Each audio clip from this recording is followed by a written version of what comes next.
Bonjour mes chers amis, nous sommes bien le 14 décembre 2011 et ça fait quelques jours qu'on ne s'est pas vu, on ne s'est pas rencontré sur les ondes si j'ose dire, bien sûr sur la chaîne de télévision vidéo, la chaîne de la vérité de Ahmed Benfissa. Ces temps-ci, je n'ai pas enregistré de vidéo parce qu'il y a des événements qui se sont bousculés et qu'il y a eu l'élection présidentielle du président de la République tunisienne. Et vous savez que j'ai présenté ma candidature à la présidence de la République tunisienne il y a le 30 novembre 2011. Ça fait déjà 14 jours. Et du 30 novembre 2011, on ne m'a pas répondu. Et le 8, exactement le samedi, et c'était le soir, on m'a téléphoné pour me dire que j'allais recevoir un fax, sans rien me dire. Et donc j'ai attendu le dimanche, le lundi matin, j'ai téléphoné, et le 10, le 11, lundi matin, j'ai téléphoné, on m'a dit que j'étais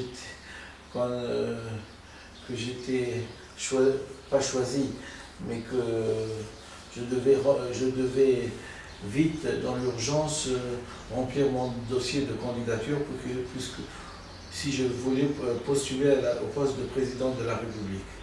Donc, je ne sais pas si c'est de la mauvaise foi, et toujours est-il, c'est que tous les paramètres plaident pour ce phénomène qu'est la mauvaise foi. Parce que paraît-il,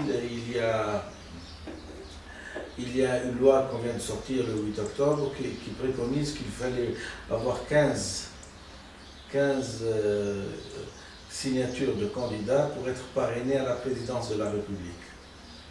Et donc, à partir du moment où ils ont confirmé que j'allais postuler à la présidence de la République devant le vote du Parlement, on m'a donné 2 heures, alors que je ne connais personne de l'Assemblée constituante. Et donc, on est passé au vote et j'ai été éliminé pour ce qu'on appelle un dossier incomplet. Un dossier incomplet à la présidence de la République. Donc, bien sûr, ça énerve un petit peu parce que à partir du moment où on leur laisse une dizaine de jours ou une quinzaine de jours pour qu'ils lisent mon projet et que éventuellement ils puissent être convaincus pour qu'ils puissent me signer s'il y a des gens.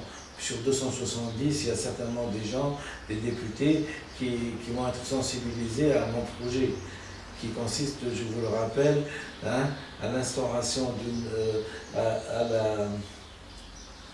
au renforcement de la langue française et à l'instauration d'une langue reconnue par l'inconscient comme à la turque. Non, personne n'a lu le projet. Et la veille, le jour des élections, je me suis déplacé à toute vitesse, j'ai dû légaliser une feuille,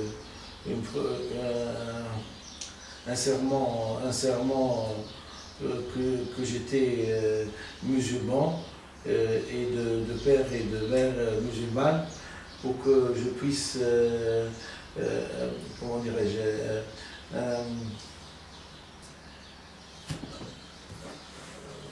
problème sur l'honneur, voilà, c'est une déclaration sur l'honneur. Bon, une déclaration sur l'honneur avec une demande de candidature à la présidence de la République écrite et rédigée en arabe et une promesse et une feuille pour qu'on puisse me signer les 15 signatures. J'ai été obligé de téléphoner à mon avocat personnel et mon ami Monsieur Maître Habib Belkmicha, qui, au volant de sa voiture, a dû me dicter, la rédaction de ces documents, que je me suis précipité d'amener à l'Assemblée constituante, donc au Bardo, et j'ai demandé à être vu par Monsieur le Président de l'Assemblée constituante, Monsieur Ben Jafar, qui m'a honoré, et donc j'ai pu avoir une petite entrevue de un quart d'heure pour comprendre, ce qui m'a permis d'abord, c'est que certainement ça lui a permis de connaître ma personnalité et de connaître la sienne.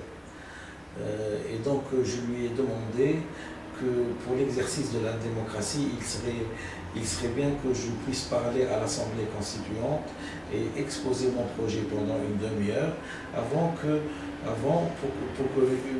pour que la transparence et l'exercice de la démocratie puissent être saines. Saine, et qu'il n'y ait pas de magouille, parce que pendant 54 ans, on s'est déjà habitué bien aux magouilles, et la révolution est passée par là, et on veut de la transparence, et donc pas de magouille. Malheureusement, il s'est figé pour me dire que je n'avais pas le droit de parler à l'Assemblée constituante, à moins que je puisse trouver les 15 signataires de mon parrainage en 2 heures. Vous comprenez très bien que ça a été sous la forme, je m'excuse de le dire, et j'espère que certains Tunisiens auront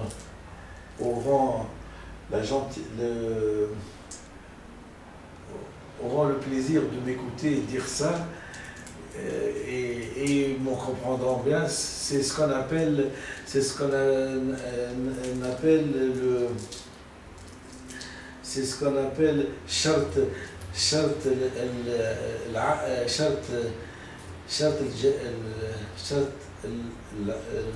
شرط العازب على الهجالة.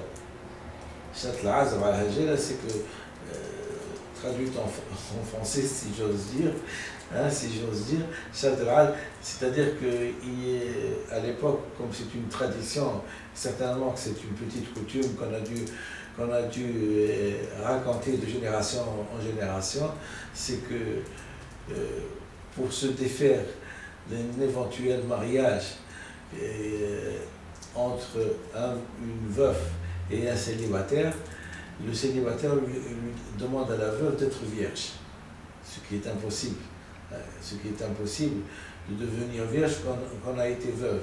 Donc on dit c'est la condition de mariage du jeune célibataire envers la veuve ayant des enfants.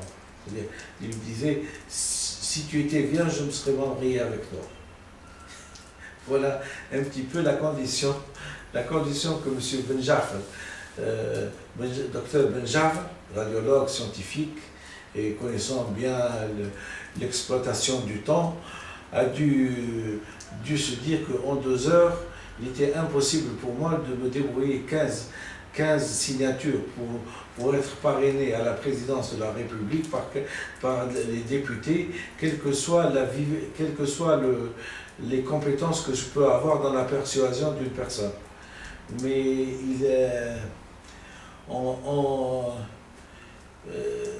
le problème de la psychanalyse, c'est qu'on va toujours vers le sens de quelque chose. Il y a ce qui se passe entre nous, et il y a le sens. C'est que le sens de la condition impossible à exécuter, c'est qu'au fond de lui-même, il veut d'abord m'éliminer. Un être humain qui est responsable, qui aime son peuple, envers lequel un médecin instruit, qui a donné un projet unique pour la Tunisie, et monsieur se permet de m'éliminer par délit de faciès, si j'ose dire. Je m'excuse, je reviens.